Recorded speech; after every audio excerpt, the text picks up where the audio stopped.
అందరికీ నమస్కారం అండి. 16వ శాసనసభ 7వ సమావేశాలు ప్రారంభమయ్యాయి. ఈవేళ తొలి రోజు సమావేశానికి చేసినటువంటి సభ్యులందరికీ కూడా స్వాగతం సుస్వాగతం అండి. ఇప్పుడు వచ్చినవారండి. ఫస్ట్ క్వశ్చన్ గంటా శ్రీనివాసరావు గారు.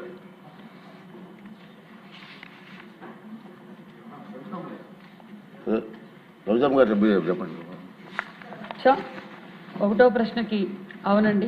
రెండో ప్రశ్నకు 9,75,00,000 అంచనా వ్యయంతో విశాఖపట్నం సింహాచలంలోని మహాత్మా జ్యోతిబా ఫూలే ఆంధ్రప్రదేశ్ వెనుకబడిన తరగతుల సంక్షేమ పాఠశాల జూనియర్ కళాశాల బాలులకు అధిక మౌలిక సదుపాయాల కల్పన పూర్తి చేయడానికి సంబంధించిన ప్రతిపాదనలు పరిశీలనలో ఉన్నాయి అధ్యక్ష.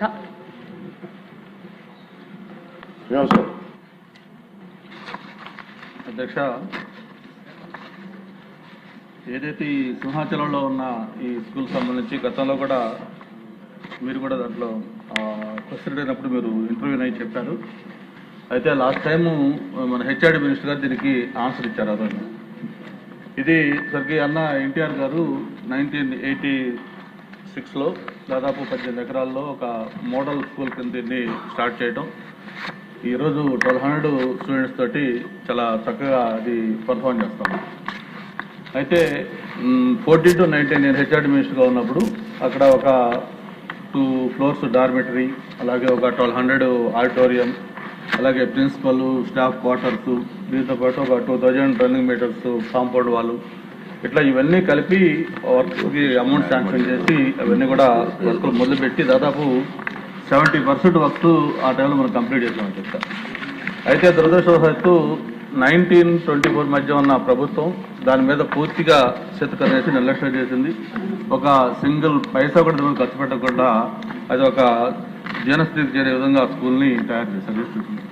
ఎంత దురదృష్టం అంటే ఆ మధ్య ఒకసారి పిల్లలు నిద్రపోతున్న సమయంలో ఈ ఎలుకలు వాళ్ళు పండుకున్న ప్లేస్లోకి వచ్చి కొరికితే పెద్ద సెన్సేషన్ యూస్ అయ్యింది.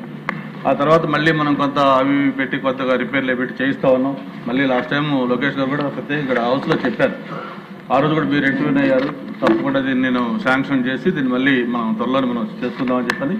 అయితే ఇప్పుడే మేడం గారు చెప్పారు, అది త్వరగా దాన్ని అమౌంట్ శాంక్షన్ చేసి ఏదైతే బ్యాలెన్స్ వర్క్లు కంప్లీట్ చేస్తే ఒక మంచి మోడల్ స్కూల్ అవుతుందని చెప్పి నేను తెలియజేస్తాను. నమస్కారం అధ్యక్ష. మరి గంటా శ్రీనివాసరావు గారు కోరినట్లుగా ఖచ్చితంగా అది చాలా అవసరమైంది అధ్యక్ష.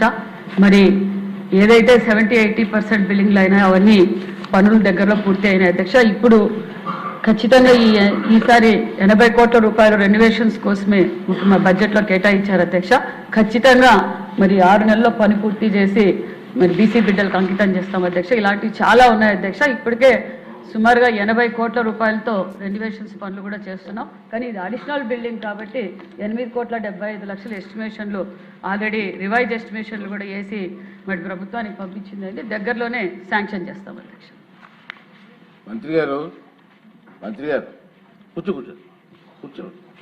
ఇది ఎన్టీ రామారావు గారు స్వయంగా వచ్చి శంకుస్థాపన చేసినటువంటి ఇష్యూ. అది నేను కూడా ఉన్నాను. ఆ రోజుని గురుకుల పాఠశాలకి ఎలా కడతా డిజైన్ కావాలన్నారు పెద్ద ఆయన.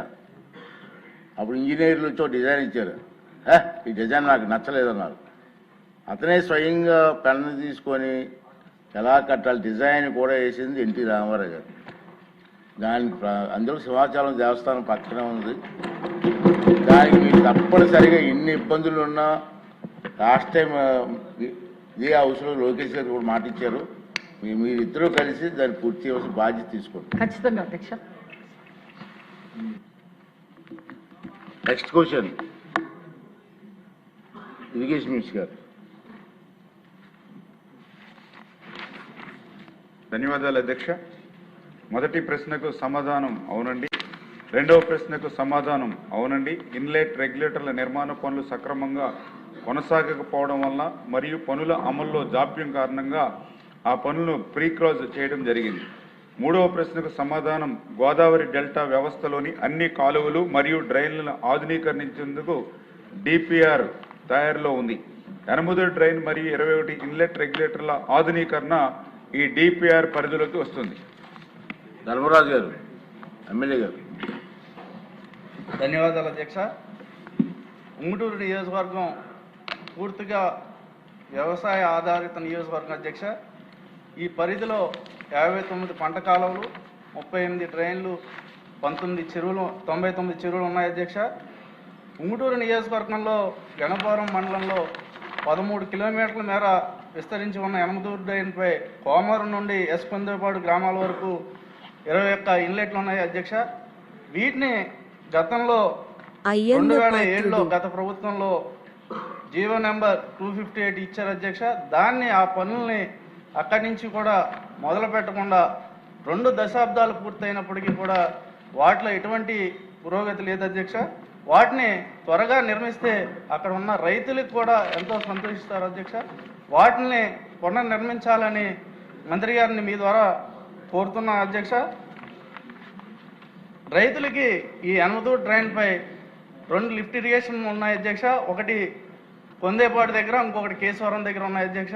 ఆ 2 కూడా పూర్తి స్థాయిలో పనిచేయట్లేదు అధ్యక్ష. వాటిని మరామతులు చేస్తే అన్నిటికి కూడా సకాలంలో సుమారుగా 1400 ఎకరాల వరకు సాగునీరు ఉంటుంది అధ్యక్ష.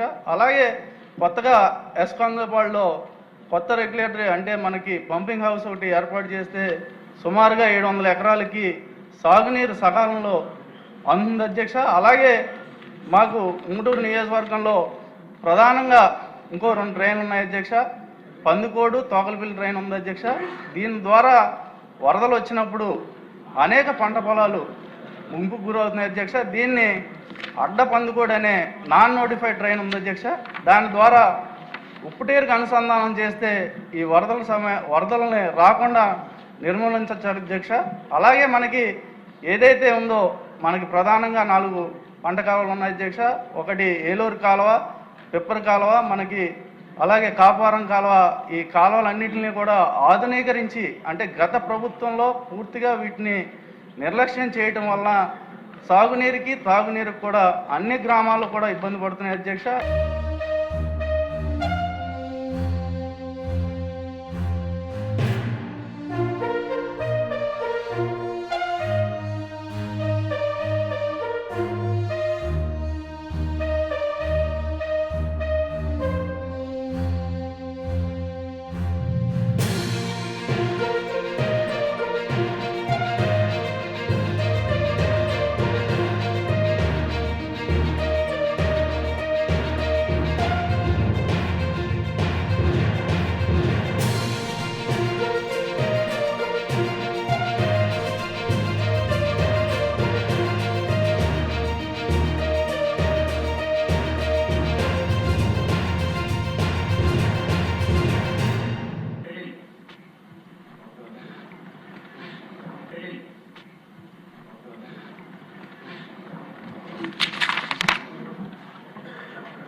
అందరికీ నమస్కారం అండి.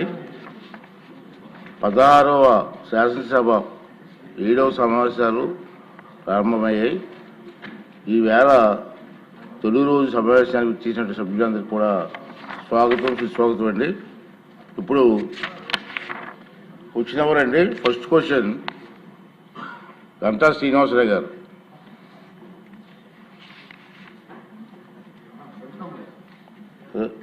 రవిజమ్మ గారు చెప్పండి. ఒకటో ప్రశ్నకి అవునండి. రెండో ప్రశ్నకు 9,75,00,000 అంచనా వ్యయంతో విశాఖపట్నం సింహాచలంలోని మహాత్మా జ్యోతిబా ఫూలే ఆంధ్రప్రదేశ్ వెనుకబడిన తరగతుల సంక్షేమ పాఠశాల, జూనియర్ కళాశాల బాలులకు అధిక మౌలిక సదుపాయాల కల్పన పూర్తి చేయడానికి సంబంధించిన ప్రతిపాదనలు పరిశీలనలో ఉన్నాయి అధ్యక్ష.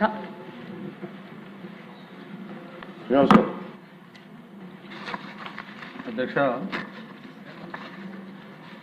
ఏదైతే ఈ సింహాచలంలో ఉన్న ఈ స్కూల్ సంబంధించి గతంలో కూడా మీరు కూడా దాంట్లో క్వశ్చన్ అయినప్పుడు మీరు ఇంటర్వ్యూ అయి చెప్పారు. అయితే లాస్ట్ టైము మన హెచ్ఆర్డి మినిస్టర్ గారు దీనికి ఆన్సర్ ఇచ్చారు. ఆ రోజు ఇది స్వర్గీయ అన్న ఎన్టీఆర్ గారు 1986లో దాదాపు 18 ఎకరాల్లో ఒక మోడల్ స్కూల్ కింద దీన్ని స్టార్ట్ చేయడం, ఈరోజు 1200 స్టూడెంట్స్ తోటి చాలా చక్కగా అది పర్ఫామ్ చేస్తాం. అయితే 14 to 19 నేను హెచ్ఆర్డి మినిస్టర్గా ఉన్నప్పుడు అక్కడ ఒక 2 floors డార్మెటరీ, అలాగే ఒక 1200 ఆడిటోరియం, అలాగే ప్రిన్సిపల్ స్టాఫ్ క్వార్టర్స్, దీంతో పాటు ఒక 2000 రన్నింగ్ మీటర్స్ కాంపౌండ్ వాళ్ళు, ఇట్లా ఇవన్నీ కలిపి వర్క్కి అమౌంట్ శాంక్షన్ చేసి అవన్నీ కూడా వర్కులు మొదలుపెట్టి దాదాపు 70% వర్క్స్ ఆ టైంలో మనం కంప్లీట్ చేసామని చెప్తాం. అయితే దురదృష్టవశాత్తు 1924 మధ్య ఉన్న ప్రభుత్వం దాని మీద పూర్తిగా చేతుకనేసి నిర్లక్ష్యం చేసింది. ఒక సింగిల్ పైసా కూడా దానికి ఖర్చు పెట్టకుండా అది ఒక జీర్ణస్థితికి చేరే విధంగా స్కూల్ని తయారు చేశారు. ఎంత దురదృష్టం అంటే ఆ మధ్య ఒకసారి పిల్లలు నిద్రపోతున్న సమయంలో ఈ ఎలుకలు వాళ్ళు పండుకున్న ప్లేస్లోకి వచ్చి కొరికితే పెద్ద సెన్సేషన్ యూస్ అయ్యింది.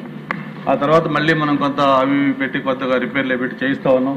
మళ్ళీ లాస్ట్ టైం లోకేష్ గారు కూడా ప్రత్యేక ఇక్కడ హౌస్లో చెప్పారు. ఆ రోజు కూడా మీరు ఇంటర్వ్యూన్ అయ్యారు, తప్పకుండా దీన్ని నేను శాంక్షన్ చేసి దీన్ని మళ్ళీ మనం త్వరలోనే మనం చేసుకుందామని చెప్పని. అయితే ఇప్పుడే మేడం గారు చెప్పారు, అది త్వరగా దాన్ని అమౌంట్ శాంక్షన్ చేసి ఏదైతే బ్యాలెన్స్ వర్క్లు కంప్లీట్ చేస్తే ఒక మంచి మోడల్ స్కూల్ అవుతుందని చెప్పి నేను తెలియజేస్తున్నాను. నమస్కారం అధ్యక్ష. మరి గంటా శ్రీనివాసరావు గారు కోరినట్లుగా ఖచ్చితంగా అది చాలా అవసరమైంది అధ్యక్ష. మరి ఏదైతే 70-80% బిల్డింగ్లు అయినా అవన్నీ పనులు దగ్గరలో పూర్తి అయినాయి అధ్యక్ష. ఇప్పుడు ఖచ్చితంగా ఈ